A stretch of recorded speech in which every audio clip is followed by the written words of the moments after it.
Olá, sejam muito bem-vindas e bem-vindos ao nosso podcast O Espírito do Evangelho. Aqui é Antônio Campos. Estamos de volta com mais um episódio do Guia Prático para Entender a Bíblia. E hoje nós vamos conversar sobre os milagres de Jesus. Será que eles apresentam alguma questão simbólica? Eu, como espírita, não posso acreditar nos milagres atribuídos a Jesus? Ótimas questões que vamos procurar esclarecer neste episódio. Aliás, tema muito apropriado para o mês de setembro, porque comemoramos neste mês o Dia da Bíblia, lá no dia 30 de setembro. E como a série Guia Prático para Entender a Bíblia está conquistando muitos ouvintes, e já estamos no nosso terceiro episódio dessa série, criamos lá no YouTube uma playlist exclusiva para esses programas. Confira, hein? Bem, e antes de começarmos a falar de milagres, pedimos aquela gentileza para que vocês curtam este episódio. Inscrevam-se em nossos canais, seja lá no YouTube, seja nos aplicativos de áudio. Também fazemos aqui o convite para vocês conhecerem o site de O Espírito do Evangelho e, se possível, sigam aqui o nosso podcast nas redes sociais. Links para tudo isso na descrição do programa. Prontos? Então, nós vamos falar de milagres. Uma das vantagens de poder dar aula é que você entre em contato com as dúvidas dos alunos, está lá na trincheira, né? O sujeito tem a dúvida, você já está percebendo que tem alguma coisa que não está funcionando. E um questionamento recorrente é sobre os milagres de Jesus. Por mais que falemos em classe que milagres não podem existir porque contrariam as leis divinas essas que são perfeitas e imutáveis, e que Jesus não veio para romper com as leis naturais, alguns estudantes torcem o nariz para isso. Muitos até respondem que Jesus, um espírito altamente evoluído, podia tudo. Não tem essa de não poder fazer milagre, fazer qualquer coisa. Então, qual seria o problema de Jesus curar um cego, um paralítico, trazer do mundo dos mortos os recém-falecidos? Qual o problema? Obviamente, essa postura entra em colisão com as explicações de Allan Kardec no livro A Gênese. No capítulo 15, ele levanta hipóteses e traz especulações racionais, muitas delas com base no Espiritismo, para mostrar que Jesus não fez milagres. Ele, Jesus, por ser um espírito muito evoluído, apenas manipulou os fluidos para conseguir os efeitos desejados, como transformar água em vinho, ressuscitar pessoas aparentemente mortas, etc., né?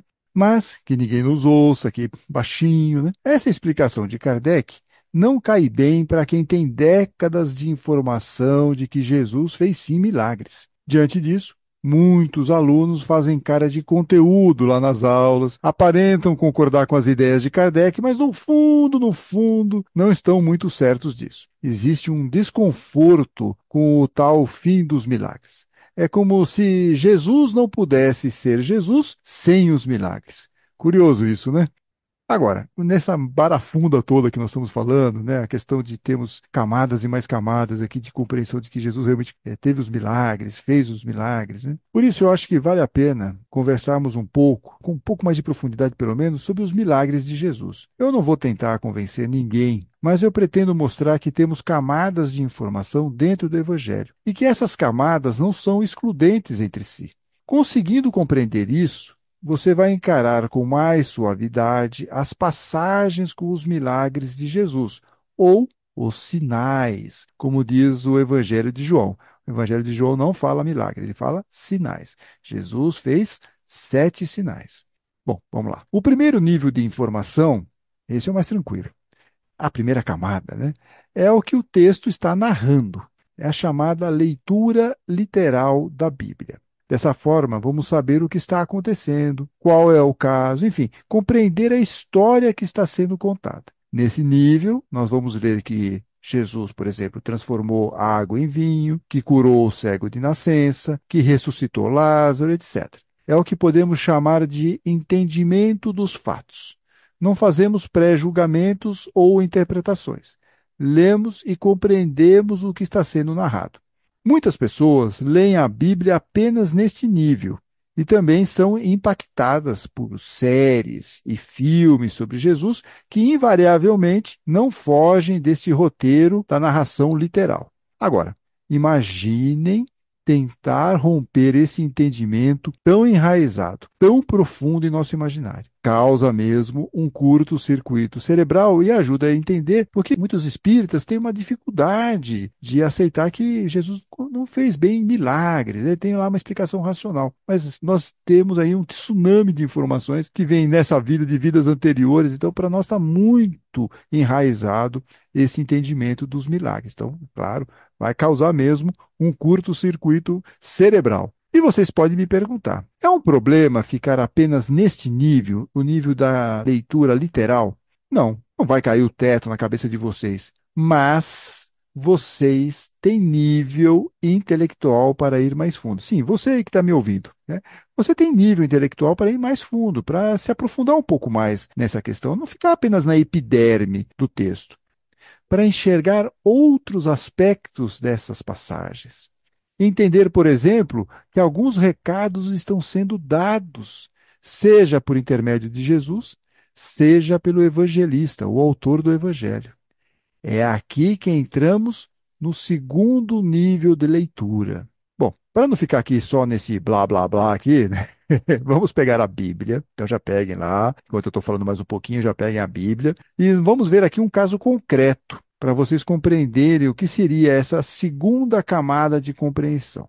Leremos uma passagem muito famosa e importante que está nos evangelhos de Mateus, Marcos e Lucas. E nós vamos ler a versão de Marcos. Então eu peço a gentileza de vocês para vocês abrirem no capítulo 5 do Evangelho de Marcos, a partir do versículo 21. Eu vou ler aqui a tradução da Bíblia Pastoral e o caso que nós vamos ler, são dois casos, na verdade. É um evento muito interessante, porque praticamente parece um roteiro de filme. Então Jesus vai, está caminhando para ajudar lá a filha do chefe da sinagoga de Cafarnaum. No meio do caminho, ele encontra com a mulher com hemorragia, vai ter lá a cura da mulher com hemorragia, nós vamos ler a passagem, vocês também já devem conhecer, e depois ele segue para ir até a casa do Jairo, lá que é o chefe da sinagoga, para curar a menina. Então, tudo isso acontece nessa mesma passagem. Então, é uma passagem muito dinâmica e é o que nós vamos ler agora. Então, eu vou aqui abrir a Bíblia Pastoral e diz o seguinte: Jesus passou novamente de barca para o outro lado e grande multidão se reuniu em torno dele à beira-mar. Chegou então um dos chefes da sinagoga, chamado Jairo. Ao ver Jesus, caiu a seus pés, suplicando sem parar: Minha filhinha está morrendo. Vem e põe as mãos sobre ela, para que ela seja salva e viva. Jesus foi com ele, e grande multidão o seguia, apertando-o de todos os lados. Ora, havia uma mulher que sofria de hemorragia há 12 anos. Ela tinha sofrido muito nas mãos de vários médicos, tendo gasto tudo o que possuía. Mas ao invés de melhorar, estava cada vez pior. Tendo ouvido falar de Jesus, ela foi por trás, em meio à multidão, e tocou na veste dele, porque dizia: Se eu apenas tocar nas vestes dele, ficarei curada. Imediatamente, logo após ela tocar, né, na veste de Jesus, ela sentiu no corpo que estava curada da doença. Logo que Jesus percebeu a força que tinha saído dele, voltou-se no meio da multidão e disse: Quem tocou nas minhas vestes? Os discípulos lhe disseram: Estás vendo a multidão que te aperta e perguntas quem tocou em mim? Jesus olhava em volta para ver aquela que tinha feito isso. Então a mulher, com medo e tremendo, percebendo o que lhe havia acontecido, foi e caiu aos pés de Jesus e lhe contou toda a verdade. Então Jesus lhe disse: Filha, a sua fé salvou você. Vá em paz e fique curada da sua doença. Ainda estava falando quando chegaram alguns da casa do chefe da sinagoga, dizendo: Sua filha morreu. Por que você ainda incomoda o mestre? Mas Jesus, tendo ouvido o que falaram, disse ao chefe da sinagoga: Não tenha medo, apenas creia. E não deixou ninguém acompanhá-lo a não ser Pedro, Tiago e João, o irmão de Tiago. Quando chegaram à casa do chefe da sinagoga, Jesus viu um alvoroço, gente chorando e se lamentando muito. Entrando, ele lhes disse: Por que esse alvoroço e essa choradeira? A criança não morreu, está dormindo. E caçoaram dele. Mas Jesus fez com que todos saíssem. Tomou consigo o pai da criança, a mãe e os que estavam com ele. E entrou onde se encontrava a criança. E pegando a mão da criança, lhe disse: Talita cum, que traduzindo significa: Menina, eu lhe digo, levante-se. Imediatamente a menina se levantou e caminhava, pois já tinha 12 anos, e ficaram assombrados de grande espanto. Então Jesus ordenou expressamente que ninguém soubesse disso e mandou dar de comer para a menina. E assim encerramos aqui a leitura dessas duas passagens, que, como vocês perceberam, muito dinâmica, muito interessante. E quando lemos aqui, vimos o que está acontecendo. Pela versão literal, pela leitura literal, nós estamos vendo que Jesus fez duas curas, curou a mulher com hemorragia, curou a menina que, em tese, estava morta. Aí vocês podem me perguntar, tá bom, Antônio, aqui eu já entendi, aqui é a questão literal. Onde está a questão da segunda camada? E na segunda camada, nós vamos perceber o seguinte: tem aqui uma chave, o número 12. Isso, número 12. O número 12 não está aqui por acaso. Não é uma coincidência a mulher com hemorragia estar há 12 anos com aquele problema. Assim como não era uma coincidência a menina ter 12 anos. O que está por trás disso? O que está por trás desse número 12? E aí, simbolicamente, nós temos que nos lembrar que Israel, a ideia de Israel é composta por 12 tribos. Então, quando nós estamos aqui com o número 12, ou quando o número 12 aparece no Evangelho, já fica atento, porque está fazendo alguma relação, está trazendo alguma relação simbólica com Israel. Ok. Entendendo isso, o que o texto está querendo dizer para nós? Pode estar querendo dizer o seguinte: a mulher está com um fluxo de sangue, 12 anos que ela está lá com aquela hemorragia, ela não cura. Quem pode curá-la? Jesus. Quem pode curar Israel? Jesus. Agora, o que a mulher fez que a curou? Tem que ter fé, tem que acreditar que Jesus é o Messias, é o Cristo, é o ungido. Tem que ter essa fé. Fé é essa que não existia naquela época. Então, está tendo aquele fluxo de sangue. A pessoa está doente. Israel está doente. O evangelista, ou os três evangelistas, estão destacando isso. Está acontecendo isso. Quem pode curar o nosso país? Jesus. No caso da menina, é a mesma coisa. Ela tem 12 anos. A referência é a mesma. Israel. O que está acontecendo, então, com Israel? Israel está morto. A sociedade de Israel, naquela época, estava morta. Quem poderia ressuscitar a sociedade de Israel? Quem poderia fazer aquilo reviver novamente? Jesus. Então vejo que aqui há muitos recados de crítica ao sistema religioso da sua época, à elite da época. Todos eles estavam sangrando Israel, estavam matando Israel. E aí vem Jesus, que pode então dar aqui, curar aquela sociedade que estava tão doente. Então aqui é um dos aspectos que nós podemos aqui chamar a atenção dessa passagem num nível simbólico, numa segunda camada de compreensão, segunda camada de entendimento. Claro que também existe um terceiro nível de entendimento, que é o que propõe o Espiritismo. Allan Kardec vai explicar lá no livro A Gênese, com base na doutrina, que a mulher com hemorragia conseguiu a cura porque, pela fé que ela possuía, ela conseguiu provocar um movimento fluídico que se operou de Jesus para a mulher doente, a revelia de Jesus. Então, pela fé, ela consegue fazer um movimento contrário, porque normalmente o que acontece? Jesus está ciente do que ele está fazendo, ele faz o choque fluídico, ele faz a manipulação fluídica e cura as pessoas. Aqui não. Aqui foi a mulher que por trás tocou só nas vestes de Jesus, recebeu lá aquela força e ela se sentiu curada. Agora, ela conseguiu isso porque pela fé. E ela, pela fé, ela fez conseguiu puxar esse fluido de Jesus para obter a cura. No caso da menina, Kardec entende como um caso de letargia. Isso, quer dizer, aquela pessoa parece que está morta, mas ela está inconsciente, ela está como se fosse dormindo, mas num estado tal que ninguém percebe que essa pessoa está dormindo, parece que ela está morta. É um caso de letargia, é um caso que está documentado na ciência. Então, Kardec se utiliza da informação científica para criar essa hipótese do que poderia estar acontecendo no caso da menina. Jesus teria percebido que estava correndo, quer dizer, ela estava num processo de letargia, e aí ele trabalha a ideia de um choque fluídico para despertá-la. Essa ideia da letargia, do choque fluídico para despertar aquela pessoa que está inconsciente, tanto que ele fala que a menina não estava morta, a menina estava dormindo, ele fala aqui na passagem. Essa mesma ideia do choque fluídico para despertar aquelas pessoas que estariam aparentemente mortas, mas sim com letargia, vai ser a mesma explicação que Kardec vai dar, lá no caso do filho da viúva de Naim, e no mais emblemático de todos, que é o caso de Lázaro. E agora nós vamos ler Lázaro também. Vamos ler aqui a passagem de Lázaro que está no Evangelho de João. Então vamos lá, saímos aqui de Marcos e vamos a João, no sétimo sinal descrito pelo evangelista, a ressurreição de Lázaro, é o sétimo sinal que João está descrevendo lá em seu evangelho. Então vamos para o capítulo 11, e no capítulo 11 nós vamos a partir do versículo 39. Vamos lá. Bom, a história já está transcorrendo, é uma passagem comprida, nós estamos indo mais para o final dela. Então Jesus chega, ele era muito amigo de Lázaro, de Maria, de Marta, que eram as irmãs de Lázaro. E ele conversa com elas, Jesus até chora, fica emocionado com aquela situação toda. E a partir do 39, Jesus fala: tirem a pedra. Tirem a pedra porque Lázaro estava já enterrado, fazia 4 dias. Então ele estava lá sepultado. Então tinha uma pedra que tampava lá o local onde Lázaro estava enterrado. E Jesus pede: tirem a pedra.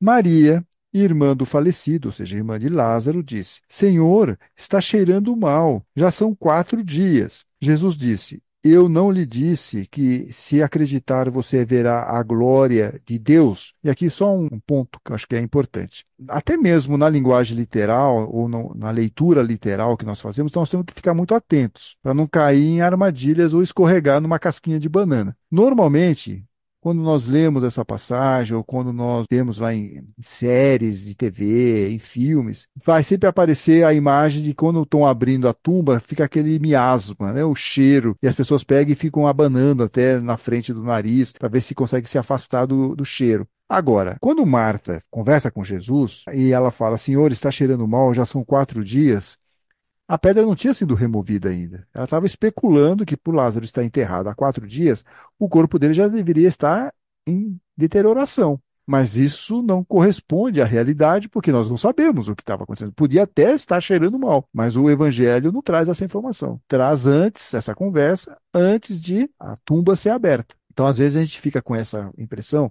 de que já estava cheirando mal. Mas o texto não está dizendo isso. Ao contrário. Era uma especulação de Marta para Jesus. Perfeito?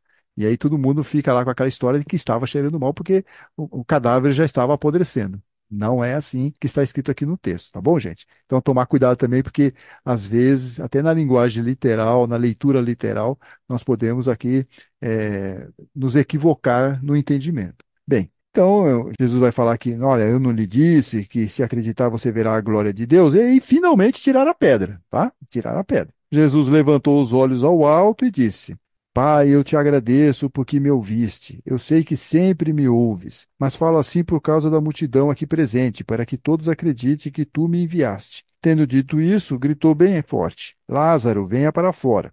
O morto saiu. Tinha os pés e as mãos envolvidos com ataduras e o rosto coberto com o sudário. Jesus disse aos presentes: soltem-no e deixem que ele ande.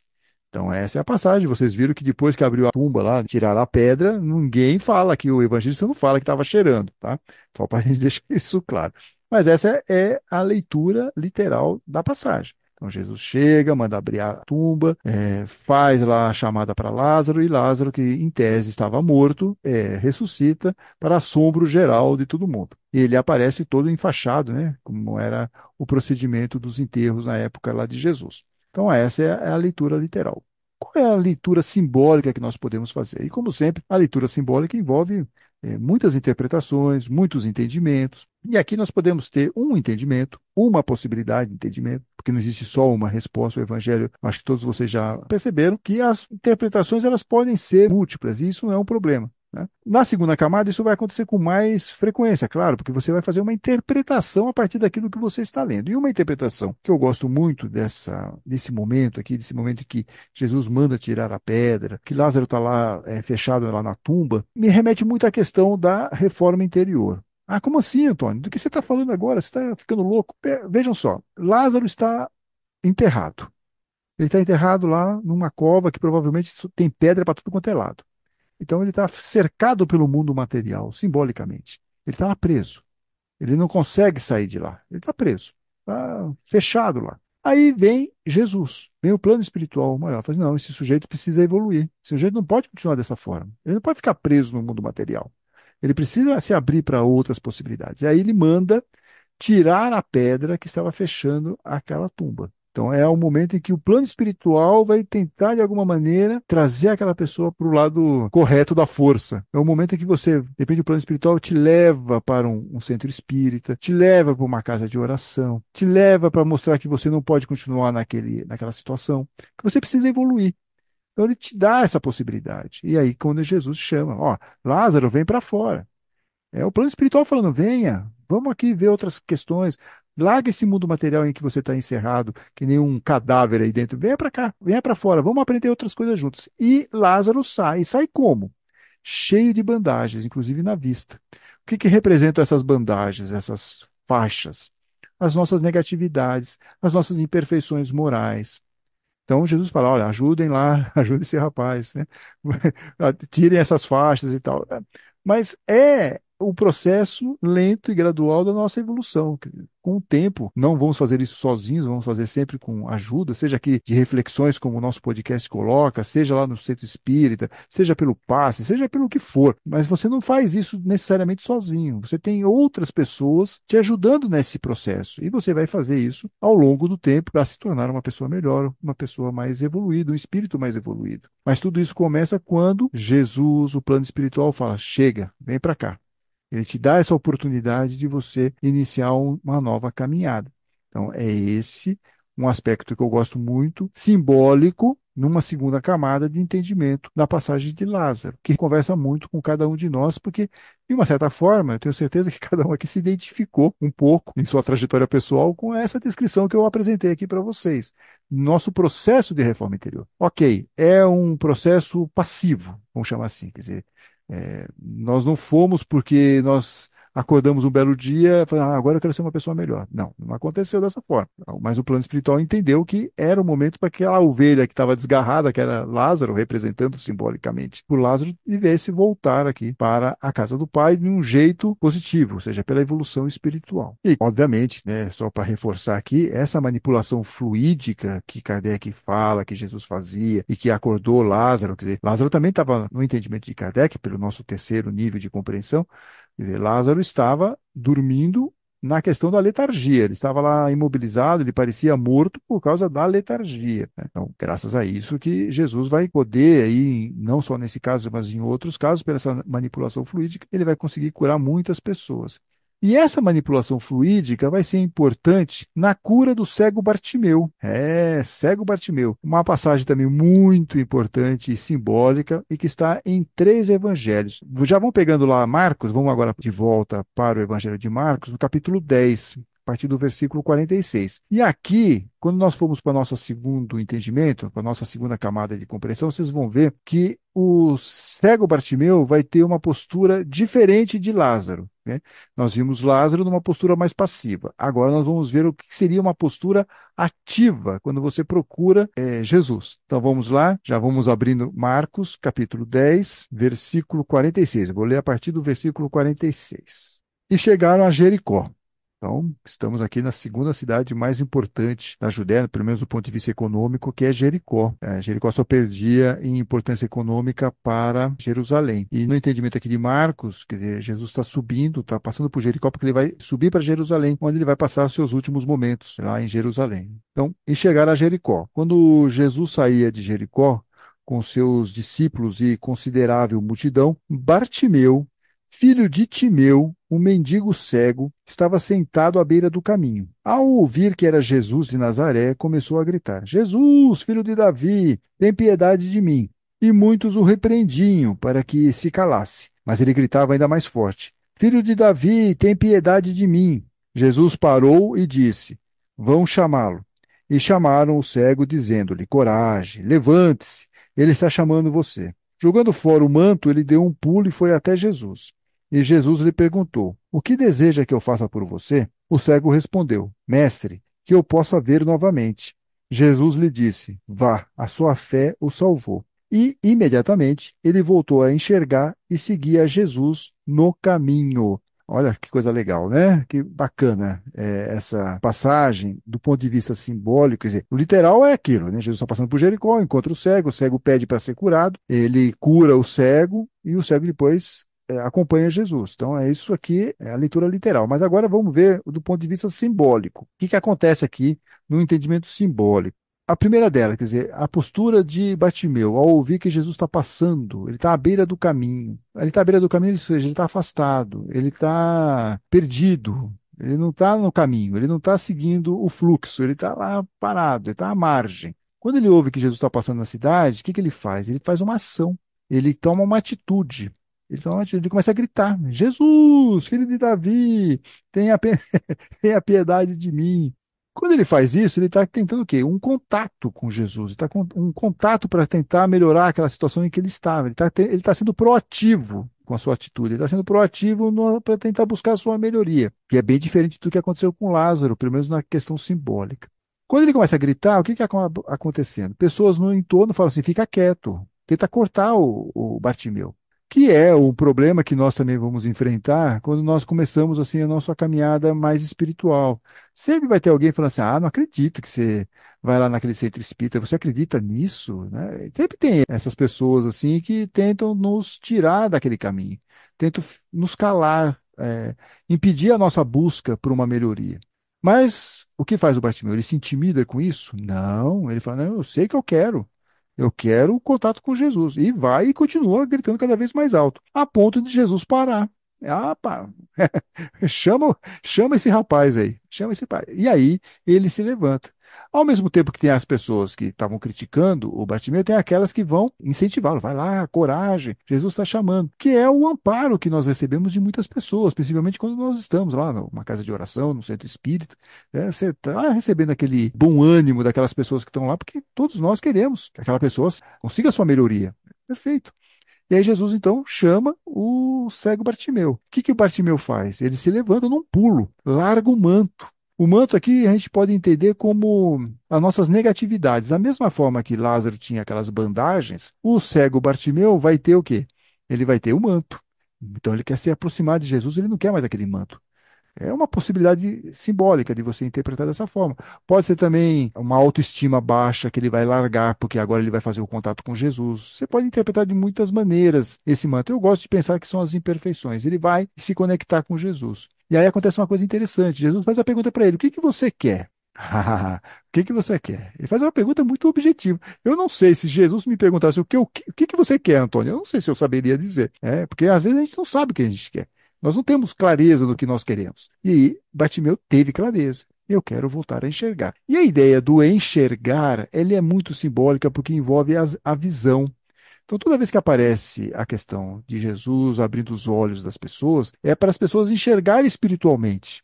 Entenderem que não existe só o mundo material, não ficar cego para as questões espirituais, da maneira como estava Lázaro, por exemplo, encerrado dentro daquela cova lá, daquela tumba dele, do túmulo dele. Estava encerrado, estava cego também, o nosso querido Lázaro, simbolicamente falando. Né? Então, Jesus, lá no caso de Lázaro, abre aquela rocha para trazer Lázaro de volta, para Lázaro começar a enxergar. Aqui é a mesma coisa, só que essa iniciativa parte de Bartimeu. Eu quero enxergar. Eu quero ser uma pessoa melhor. Eu quero ser uma pessoa que consiga enxergar não só o mundo material, mas também eu consigo entender que eu sou um espírito encarnado, eu tenho que evoluir aqui na Terra. E aí Jesus rapidamente fala: vá, a sua fé o salvou. De novo a ideia da fé nos movimentando. Às vezes nós precisamos mesmo, né? Às vezes não.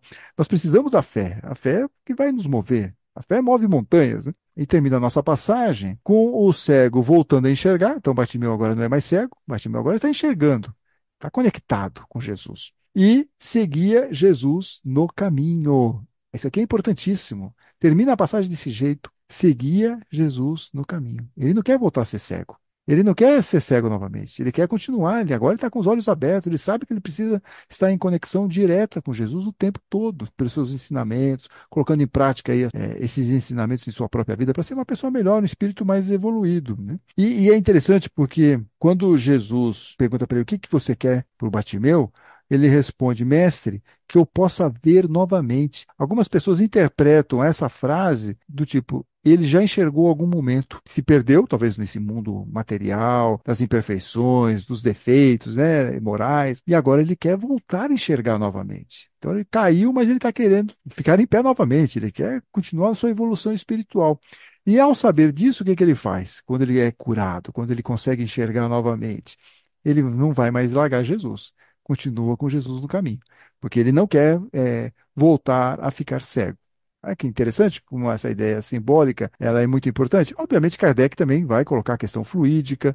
Todos os casos da cegueira, quando aparece no Evangelho, Jesus cura, Kardec vai falar sempre sobre a questão fluídica. Ele até vai dizer que, em alguns casos, por exemplo, Jesus faz lá uma massinha com cuspe, terra e tal, precisava daquilo? Com certeza não precisaria. Por exemplo, no caso do tá em João, que é do cego de nascença, em tese, ele não precisava ter pego lá uma pastinha, colocado na vista da pessoa e tal. Não precisava, já que tudo pode ser explicado pelas ações, pela manipulação fluídica que Jesus fazia para curar aquelas pessoas que estavam doentes. Isso no terceiro nível de compreensão, mais focado para nós que somos espíritas.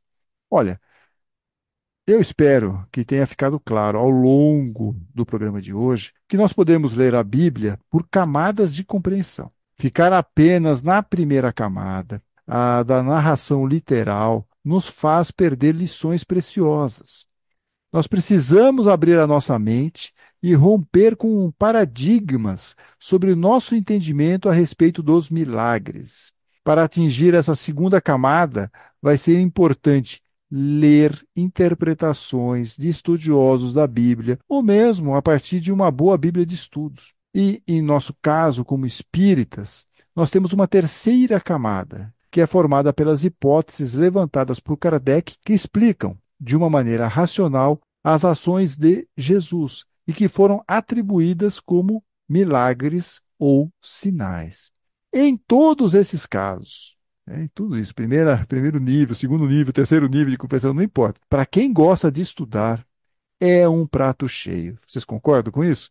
Se vocês quiserem estudar mais sobre o Evangelho, em nosso canal no YouTube, não nos aplicativos de áudio, lá no Spotify, na Amazon Music, no Deezer, não, lá não tem as aulas, né? Nós temos aulas, então nós temos playlists, inclusive, temos aulas para entender as parábolas, aula para entender o Evangelho de João, aula para você compreender melhor as bem-aventuranças. Tá tudo lá no YouTube, tem lá as playlists, um material que eu acho que está bem interessante e que vocês podem, quem quiser, se aprofundar um pouco aí nesses estudos.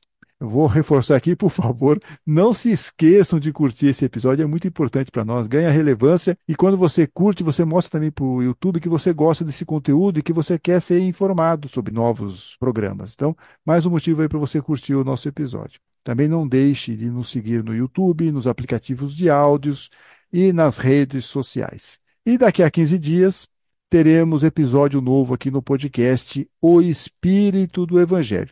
Fiquem bem. Fiquem com Deus.